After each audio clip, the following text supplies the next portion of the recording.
"We're not funding this circus," my mother said, her voice calm, sharp, and final. Just like that, my wedding plans, my future, gone in one sentence. My sister didn't even look up from her phone. "Better luck next time," she said, smirking like it was a joke. My father stayed silent, the way he always did whenever she decided who I was allowed to be. I wanted to scream, to throw something, to make them see me. But instead, I just said one word, "Understood," and I walked out. They thought I'd cave. They thought I'd come crawling back like I always had. But 3 weeks later, when their perfect little world started to fall apart, they finally learned what understood really meant. And it all started with a single phone call. From the outside, my family looked like something out of a magazine. A neat brick house, polite smiles, Sunday dinners no one dared to skip. But behind that image were rules. Endless, suffocating rules. My mother, Vivian Hale, ruled our lives with control disguised as love. What to wear, who to date, even what to dream about. My father, Richard Hale, followed quietly in her shadow. And my sister, Vanessa, she could do no wrong. When I was little, I wanted to be a fashion designer. I'd fill entire sketchbooks with drawings of dresses and colors. One afternoon, Mom found them, flipped through a few pages, then threw them straight into the trash. "You're not wasting your life on make-believe," she said. Dad just stood there and nodded. That was the day I learned that silence was the only way to keep the peace. Years passed, and I became exactly who they wanted me to be, an accountant, steady and safe. Vanessa went into marketing, creative enough to sound important, as Mom liked to say. When she opened her boutique, Mom threw her a grand party, bragging about her brilliant daughter. I watched them toast under the garden lights. Mom smiled proudly and said, "You've always had flair." Flair, the same word she once crushed out of me. Then came Ethan Brooks. I met him at a small-town fundraising, the kind my parents thought was beneath them. He worked at a nonprofit helping kids. He laughed easily and listened like he actually cared. For the first time, I felt seen, not as a disappointment, not as a project, just as me. The first time I took him home, Mom's smile froze halfway. "What do you do?" she asked. When he told her, she replied, "How admirable," with that polished, icy tone of hers. Dad muttered, "At least he's kind." Vanessa giggled, "Guess ambition's optional now." For 3 years, Ethan stood by me through their quiet judgment. Together, we planned a wedding that was beautiful but simple. The Willow Estate, elegant and affordable. We paid for everything ourselves. When Mom offered to help, I thought maybe she'd finally changed. I should have known better. The morning she called me over, I thought it was about flowers or seating charts, not an ambush. When I walked in, I could feel it. The silence that comes before something cruel. Mom stood by the fireplace, arms crossed. Vanessa lounged on the couch, scrolling her phone. Dad stared at the floor. "We're not funding this circus," my mother said again. "Better luck next time," Vanessa added without even looking up. The words hit like a slap. Humiliating, intentional. I felt my throat burn, but I didn't let it show. I straightened, nodded, and said, "Understood." The room went still. Mom blinked in surprise. Vanessa smirked, certain I'd surrendered. But for the first time, my silence wasn't submission. It was strength. The drive home felt endless. The sky was heavy and gray, the kind that makes the whole world look smaller. My phone buzzed with Ethan's calls, but I couldn't answer. I needed quiet. When I finally got home, the invitations were still on the counter. Cream paper, gold trim, our names side by side. I stared at them for a long time before sweeping them into a box. It wasn't anger yet, just emptiness. Ethan showed up that evening, concern written all over his face. "What happened?" I said flatly, "They canceled it."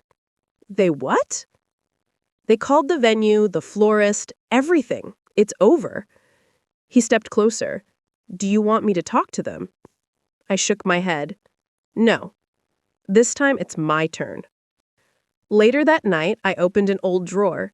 At the very bottom, I found my high school sketchbook, the one Mom had thrown away years ago. The pages were bent, the pencil lines smudged, full of dresses, shoes, and ideas I buried. I traced one drawing with my fingertip and felt something spark. Defiance. That one word, understood, echoed in my mind. It used to mean, you win. Not anymore. I made a list of every account, every contract, every payment tied to the wedding. Something didn't add up. The cancellation had been too fast, too precise. That night, I called the Willow Estate. The coordinator hesitated. I'm sorry, Miss Hale, but your mother already sent your cancellation notice with your signature? My what? It had your signature on it. My chest went cold. Someone had forged my name. I went straight to Claire Donovan, an attorney I'd worked with once, sharp and fearless. When I told her what happened, she didn't flinch. Show me the paperwork, she said. We spread every file across her desk, receipts, bank statements, contracts. Then she stopped on one page. This isn't your handwriting, she said, holding up the form. She was right. My name was scribbled there, but not by me. She said, someone forged your signature, and if they used your financial info, that's a crime. The word crime hit me like ice. This wasn't manipulation anymore. It was theft. We dug deeper. Hours passed. Every transaction, every transfer. Thousands of dollars had been funneled to Maison V, Vanessa's boutique. Other amounts had gone to my parents' credit cards and home renovations. They used your money to pay their debts, Claire said quietly, and I'm betting that's not all. That night, I sat alone in the dark, replaying everything. Mom's control, Dad's silence, Vanessa's smug grin. It all fit together now. The wedding wasn't just canceled, it was a cover-up. The next day, my phone rang. It was my Uncle David. His voice sounded strained. Lauren, there's something you need to know. I froze.